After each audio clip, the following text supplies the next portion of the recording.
I'm never drinking again. Put a hurting on my credit card. I must have bought tequila shots for everybody at the bar. Well, I finally learned my lesson. Seen the neon light on Sunday morning. Saved no more Saturday nights. I mean it this time, at least until next weekend. I swear I'm never drinking again. What's going on, people? On today's Windy City Joe's podcast, we are joined by Troy Cartwright. Hey. What's going on, man? We appreciate you coming on. Yeah, Welcome to Chicago. Thank you. Thanks for having me. Is this your first time in the city? It is not my first time in the city, but it's like less than 5. So it's always exciting to be here. Fun fact, yesterday I worked the Ryan Hurd album release show at Barrels, and he shouted you out. And I right when I heard the name, I was like, Troy Cartwright, why the hell do I know that name? And I was like, oh, I'm talking to you. Like, he's opening for Colby tomorrow, and I'm talking that's to awesome. him. So it was one of the songs I'm guessing you helped co-write on. I wrote a song called What Are You Drinking? Okay. And he cut it. So it's awesome. Yeah, somebody actually sent me a video of him doing that yesterday. He played it yesterday, and it was an awesome show. Oh, dude, awesome. That's really cool. So I wanted you to know that for sure. Yeah. I was like, I know that name. So you've been in Chicago less than 5 times. Yeah. Have you had any of the pizza here yet? I haven't. So our drummer's from here. Okay. So he's got a whole food plan laid out. He's got like a list. Like, we gotta hit these places. Yeah. So I think we're gonna hit some pizza place tonight after the show. I don't remember what it's called. Yeah. But I mean, I would trust his instinct if he's from here. yeah, he knows. Just deep dish, right? I mean, that's like the vibe. Yeah. Well, and deep dishes, I feel like you gotta be hungry for it because it's so filling. Right. Just because there's so much more dough. It's definitely not a pre-concert. It's in Well, post. that was my point. That's you got to take a nap after. Yeah, because he was trying to convince me to go get in a little earlier and go before. I was like, guys, no, I'm not trying to be asleep in a coma on stage. So are you? Do you find it's better to eat before, like snack on anything before you go on, or do you like to go without eating? I don't like to eat 2 or 3 hours before. Yeah. Any earlier than that, it's okay. But before, there's nothing worse than just feeling you're dragging. Just bloated. Yeah. You want to feel light as a feather, Yeah. Right. Well, speaking of bloats, I saw on your Insta that you're a cheap beer enthusiast. Oh yeah. What's the best? Coors Light. Ooh, Coors. Oh yeah. Power ranking. Well, of the big 3, Coors, Miller, Bud Light. Wow. Yeah, not a Bud. No, I think Bud Light's kind of trash. Wow, my heart. I know. My heart. And then this summer we were playing somewhere in Iowa, and they had Busch Light, and I think I've had Busch Light before, but in that moment it was so right.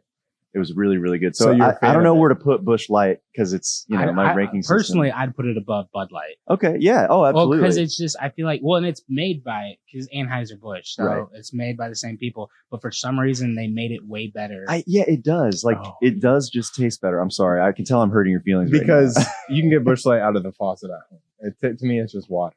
Yeah, well, I mean, it's the point of cheap beer. Yeah, it's you got to drink that thing all day. That's why they sell them in 30 racks. That's right. You can still do your taxes and all that. Oh yeah, yeah. Coors Light, I always know I can have 2 and I can have 12. I always know where I'm going to be. Yeah.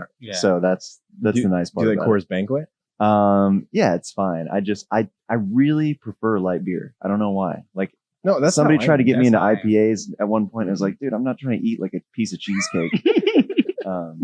So yeah, I don't know, but I'm also the type of person where if I find something I like, I'll just ride that for the rest of my life. Yeah. I don't know if Coors Light is actually the best, but I decided I liked it 10 years ago, and it never changed. Yeah, with the first day of fall, we went and grabbed a few beers, and they were we had this pumpkin spice one, and I was like, this tastes like potpourri. I mean, it's not terrible, but you can only have 1 or 2 of them, and then you're all right, I want to take a nap. Yeah, I'm full. I don't want that. Yeah, I feel that. Your song "Hung Up on You" is a banger. Thank you. Clearly, obviously. What was the idea behind it? Did you write it with anyone else? Yeah, I wrote it with this husband and wife producing duo named Solomon and Lauren Olds, and I actually wrote that song in like 2016. It was like December of 2016. I had just moved to Nashville. Okay. And I didn't even, I mean, I was like, oh, it's a cool song. I didn't even think that much of it at the time. But once I started sending that around, that was actually like what kind of started all the label interest and all that, for me. And then, it came out 2019, I think. And yeah, it just took off. So it's been awesome to see. I mean, I do love that song. I almost just ate shit. I almost want you to teach us like how you write music, because I do know that you love writing music. Love writing music. So like, yeah. What's your prep? How do you get started? Where do the ideas come from? And like, what do you do? And yeah. Yeah. It's like a 6-part question. No, it's a good question. I mean, I usually like in my phone, I just have like I call it a hook book. I think right now I'm on like hook book 3, because sometimes it gets too long and it like won't load properly on my phone anymore. Okay. So I usually start with an idea. And then sometimes I'll know exactly like how it should go. And sometimes I have no clue. So I'll just get into a writer room with a couple other people and be like, well, I have this idea, and maybe they'll start playing something. I'm like, yeah, that's it, or that's not it. Yeah. But as far as like, I don't really game it out too far. Songwriting is for me is just like this, literally I'm not very good at a lot of things, but songwriting for me is just like, I can just see it. I don't know how to explain it. Like, it just makes sense to me. So as soon as it starts, I like can kind of just like see where it's going to go. And then at that point, you're just kind of filling in the other parts. So like the idea, is it just like a one word, or is it a sentence? And like, no, it's like a sentence. Like, I'm trying to think if I got a good example on my phone right now. Like, I don't know. I had this title called like Broken Memory. Okay. So like, top of my head, that would be like, you probably had this great memory with somebody and then they did you wrong or something. Now it's a broken memory. Right. I don't know. That's just me sitting here spitballing, but so you take that one concept and you just throw out lines. Like, does that work? Yeah. Does that try and figure out, try and set the scene. I think with songwriting, you're always trying to put, the person in the song who's listening to the song in the song. So like, like these great songs, like I Can't Make You Love Me If You Don't. It's like, turn down the lights, turn down the bed. Those are the first few lines of the song. So like immediately in your mind, you're thinking about a bedroom. You know where the bed is on the wall. You're thinking about like, what color is the bedspread? What do the nightstands look like? Is there a lamp? Is it on? Like, 2 lines can literally put you in a space. And I don't know. I love that stuff. With music, you want to paint the picture in the person's head that's listening. Yeah, I think if you can grab them in the opening lines and just set the scene. If you're in a bar, or like with Hung Up on You, I guess started back at 16, stuck in the bar with a fake ID. It's like, all right, well, I remember being 16. Maybe you remember sneaking into a bar, and if you snuck into a bar, maybe you remember like, what did it look like? What was the front door like? What, how did I interact with the bouncer? I don't know, all that stuff. So you just kind of like simplify it almost. Like, you take every small aspect of what that experience was. Yeah. Okay. And I mean, you don't always nail it, but but you just keep trying, and when you do, it's pretty sweet. Right.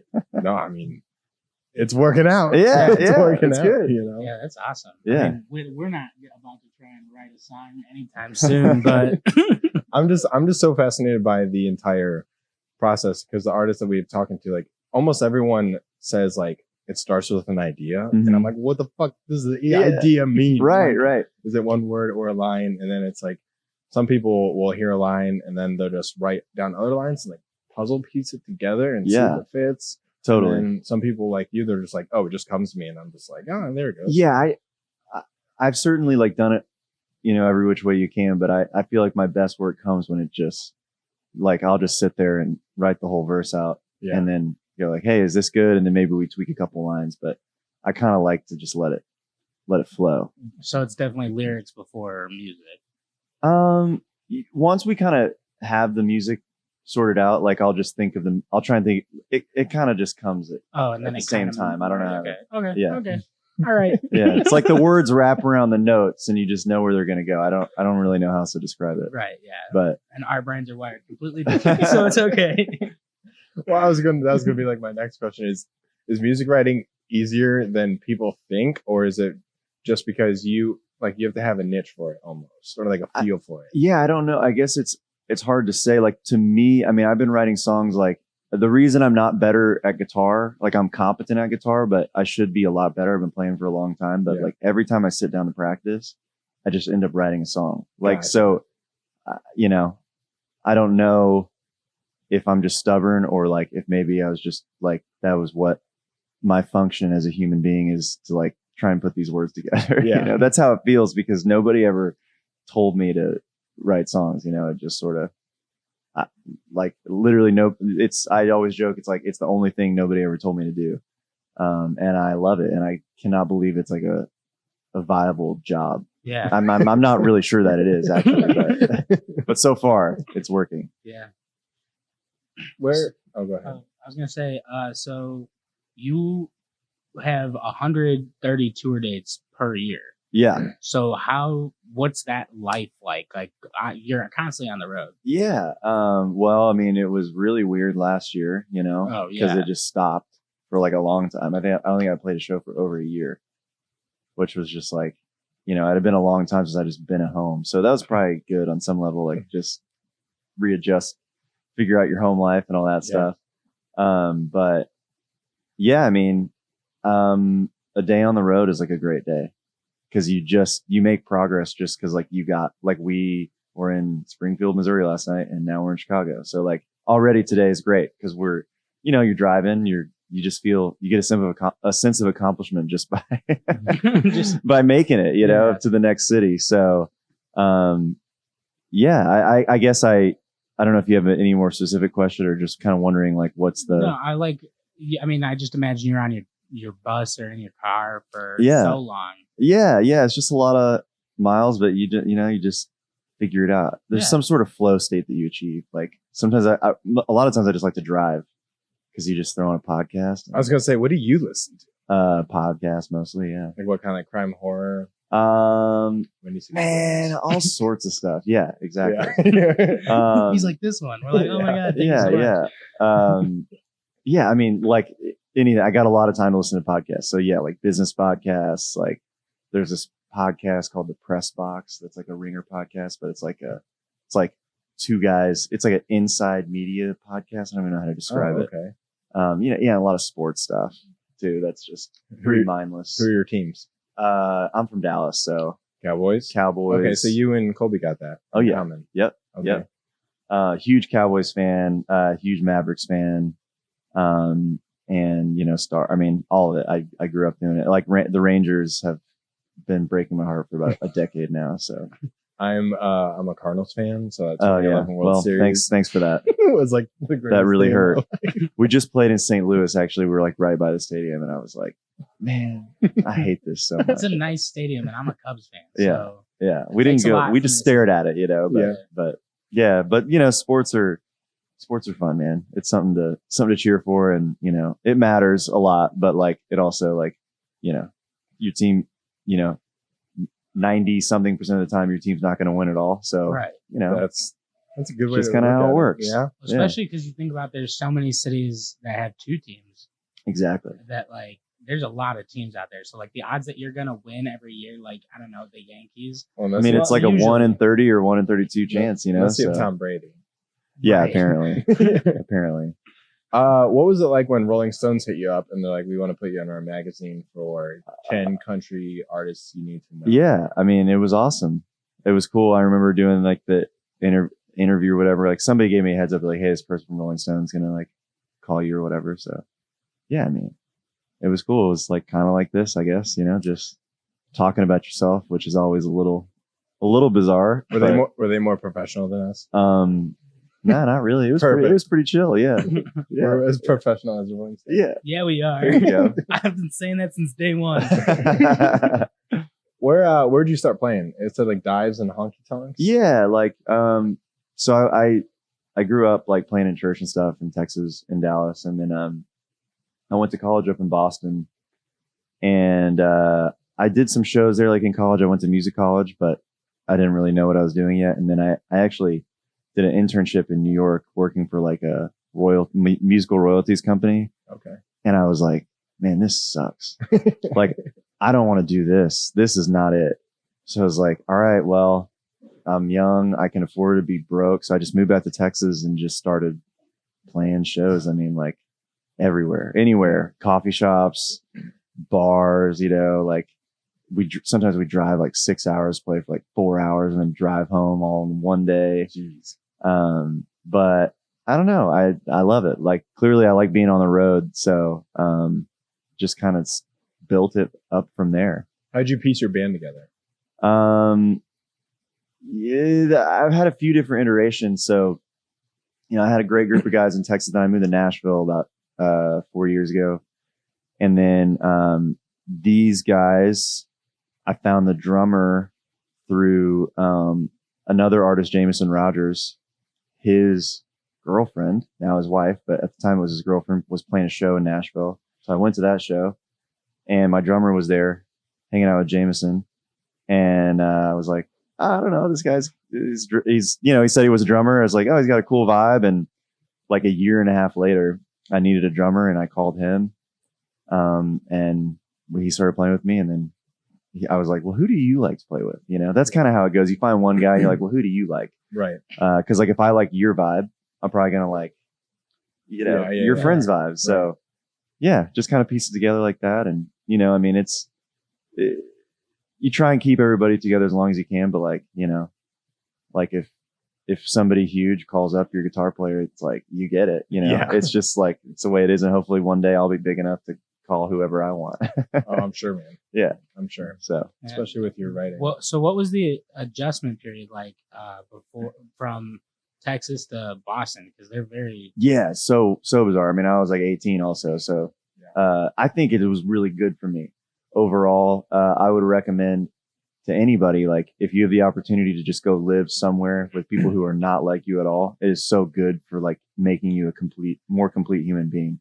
Because I didn't really know anyone who like wasn't like Baptist, and from like the suburbs. So like just to be around a bunch of different people of every, walk of life, like, I think that's how you you develop empathy, because you realize like, oh, well, this person has a completely different life experience than me. And like, yet we're buddies. So it really doesn't matter. Do you think that helps when you're writing a song, being able to look at things from different? Yeah. I mean, I hope so. I think like anything for me, like life just goes in this big blender, and then you turn the spigot and stuff comes out. So like anything, travel, look at a beautiful sunset, or like hold a baby, like it all helps somehow. I don't, I can't draw a straight line, but yeah, I think it definitely helps. You're really like positive person. I don't know about that. I mean, it feels like it's like everything's great. You just got me excited because I'm just talking about writing songs. So that's just like clearly what I love to do. And I forget that sometimes. So I'm actually kind of thankful to get to talk about it because I'm jazzed right now. I mean, you're clearly great at it. It's just like writing music is just so confusing yet simple to me, because not that like I've even attempted it. Sure. But it's just like, I don't understand how people start. And yeah, I mean, just start walking, I guess it's like, how do you run a marathon? Exactly. Yeah. So you love writing songs.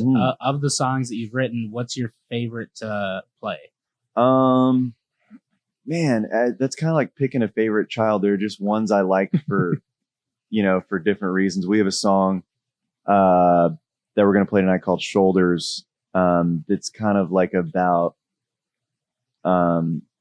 it's basically about standing on the shoulders of giants, like standing on the people that came before you and like recognizing that like I'm here because like my great grandfather like took a boat from England to get here. Like it's like, it can get pretty trippy when you think about it. Yeah.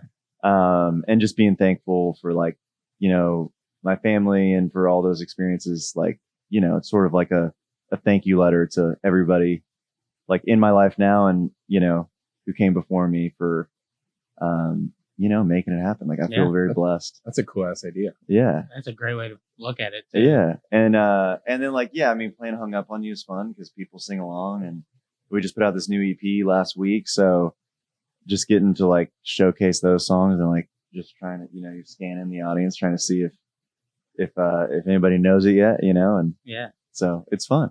Yeah. That's awesome. Yeah. That's super cool. I'm guessing, or like, when's the last time you played at home? Golly, in Dallas. Yeah. It's been so long. Really? Yeah, which is crazy, but we were supposed to go back in like March of 2020, and then that obviously didn't happen. Shit hit the fan. Yeah, exactly. So yeah, we've not played in Dallas proper. I want to say in like 4 years. So like it'll happen. Like at this point, it's been so long. It's like I want it to be dope. Right. Yeah, for sure. So yeah, hopefully we'll get on like some giant arena tour next year, and then we'll AT&T Stadium. Yeah, exactly. Yeah, that would be so sick. That would be insane. Yeah. Do you finishing up? Do you have any road travel tips for people that are going to hit the road? That's a good question. Like, I would just say, be careful about your gas stations. We have this mantra. We try to avoid bear traps. Okay. Which is just like you exit and it's like the Exxon is like 1.7 miles to the right. You don't want to deal with that. That's a time killer. You're going to waste a lot of time. You got to find that like Pilot or Love's right off the interstate. Yeah. And I guess like I would say the hot dogs they're not that bad. Really? Yeah, they'll keep I have going. not had a gas station hot dog. I don't think that they're that bad. I mean, I had a 7-Eleven hot dog last night, Yeah, so I can only assume it's not that different. It's exactly the same. I'm sure they all come from the same place. Yeah, they all get them from the same place. So. Yeah. What are you drinking while driving? What caffeine?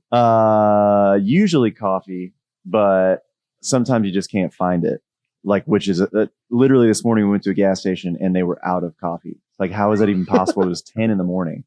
So I did have like a sugar-free Red Bulls, like number 2. Get back up. Yeah, I mean, they know what they're doing. I'm probably still like buzzing from that right now. So I slammed a Red Bull right before this. Yeah. I like shotgunned it. So it's pretty awesome. Yeah, my hands are shaking. Yeah, mine too, a little bit. But thank you all so much for having me. I really appreciate it. Yeah, we appreciate you coming on, man. Yeah. Looking forward to tonight. Yeah, me too. Fun for this. So. Awesome. Cool. Thank you, Troy. Where can people find you? If on all the socials, just Troy Cartwright. So Instagram, Twitter, I think TikTok, it might be Troy Cartwright Music. And then TroyCartwright.com. Cool. Awesome. Yeah. Awesome. Thanks, man. Appreciate it. Thank you guys. See ya. Hey, my name is Troy Cartwright, and this is Last Call. Welcome to Last Call, where we don't care about segues and we just try to figure out more about what we talked about in the episode. So welcome. What's up, boys? Can you go ahead and introduce yourselves? Dumbass got beer on the freaking microphone. Just on the pad though. It smells like a last call. Hello, my name is Michael. Hi, my name is Jackson. Thanks for being here, boys. I'm usually behind the camera, so this is new. We'll get better together. It's okay. We're going to be what? One team, one fight. Yeah, exactly. Yeah, what he said. Great saying. All right, so I got some questions lined up here for you boys. This is for Troy Cartwright. Do you guys remember interviewing him? Yeah. Yes. All right, perfect. So this is for both of you. Whoever answers first is better, and obviously the better host. We're going to be switching over to some general questions about Troy. So could one of you tell me what special new item was debuted on the podcast? What special? I'm guessing it was his. I mean, it was our mic stands. Good job, buddy. Oh, proud of you. You suck. Proud of you, buddy. We went through hell to get those things. That wasn't about Troy, so it was a quick, trick question. Yeah, that was a trick question. All right. But I was right. Okay. Drink. What beer was his favorite? Course. God, Sonny is just destroying you. Wait, was that Troy? I did. I just drank for it. Don't yell at me. I'm not a child. I know the rules of the game. Okay. All right. What was his least favorite? Bud. Right. What? Oh, man. Jackson, do you want a timer so you can answer? Should we get a buzzer? No. I All wish right. we had a buzzer. Do we not have a buzzer? No, you're a buzzer. Like a Just buzz, yeah. I'm Just give me some buzzing off this shiner. Oh, man. All right. Be drinking a course. So, Troy, we talked a lot about writing songs with Troy. I think that we dove deep into his brain about how he decided to write songs. For sure. And we all joked that, we probably couldn't be as great as he is. But if you could write a song, what would you want to let the song say to your fans? Are we answering what Troy said? Nope. Oh, This these are just our own just answers? a free Yep. answer. Yep. Free answer. Do we each get a chance to answer? Mm-hmm. All Oh, right. shit. All right. Jackson, you go first since you didn't get a single question right. Thank so far. you. So I would say that like in writing a song to the fans, I would like it to say something about just having a good time, kicking back with the boys. You have something against girls? I mean, with your crew, with your people. No, I have nothing against girls. And having a good time. Probably wouldn't mention Shiner in it. But here we are drinking Shiner. all right, so a good time hanging with the boys. Yep. All right, Yeah. you can make it in country. What about you, buddy? I would just tell people to go for it. Go for it. Yep. All right. I think the camera died. Let me check, buddy. I'm looking at it. It's dead. You didn't plug it in? It is Man, completely dead, and I I don't know remember- how long it's been dead. I remember my first beer. We're still recording though on the mics? Yep. On the computer, Oh, yeah. we're recording on everything. Goddamn idiot over here. All right, Tyler, bam. Never plugged in a camera in his life.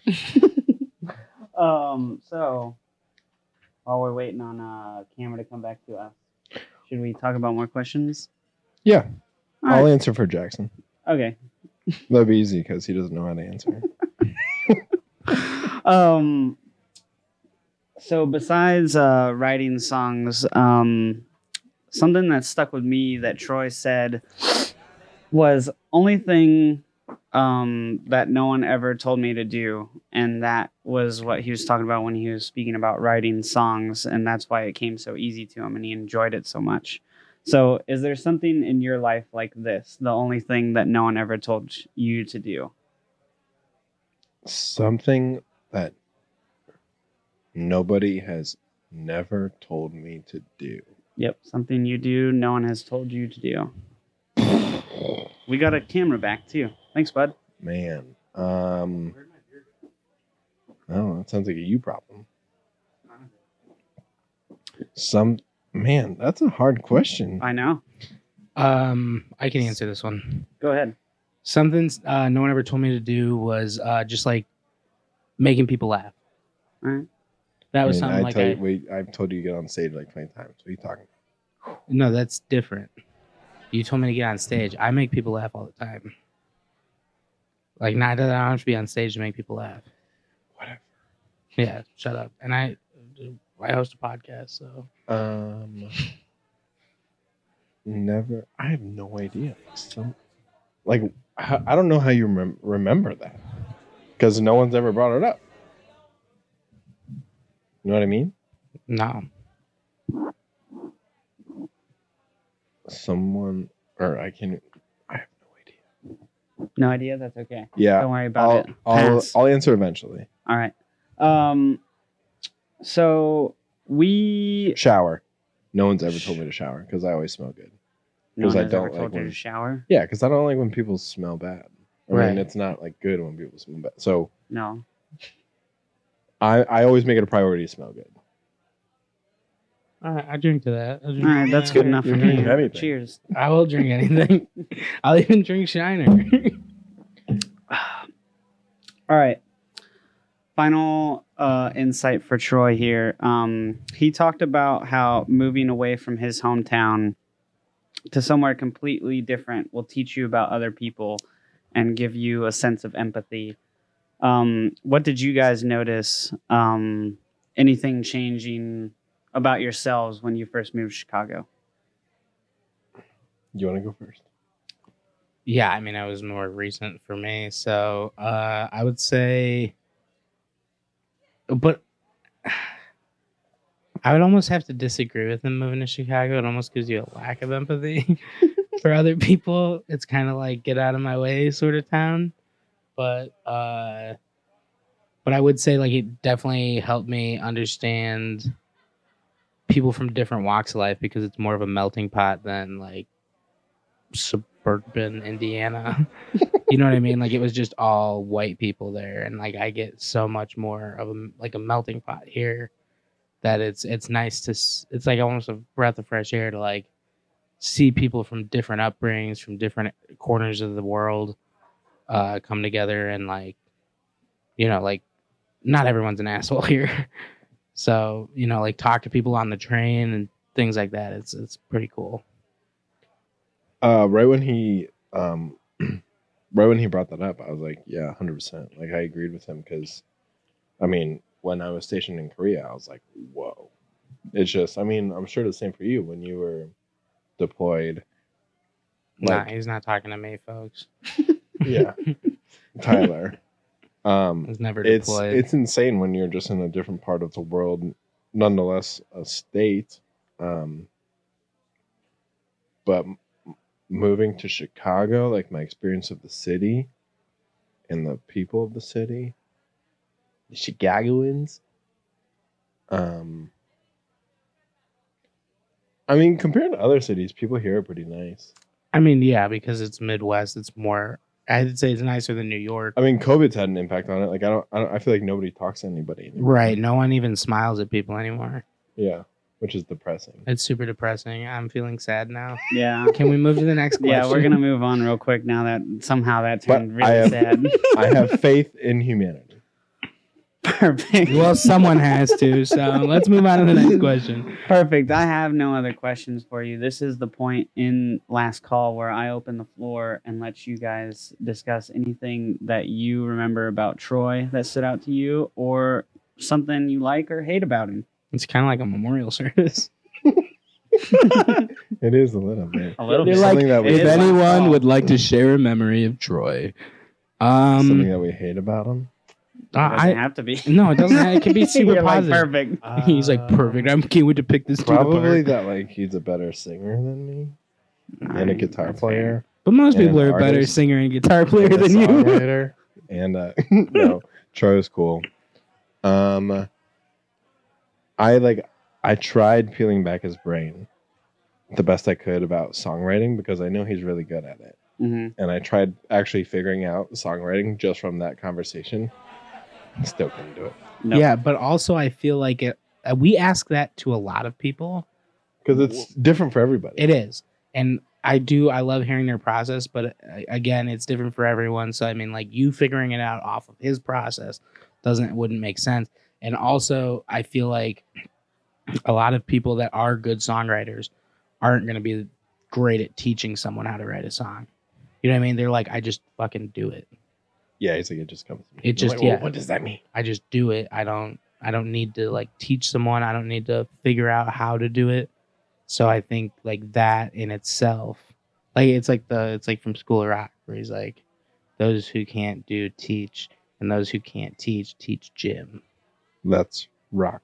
Let's rock today.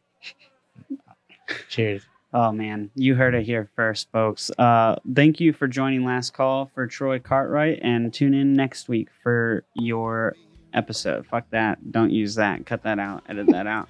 Thanks.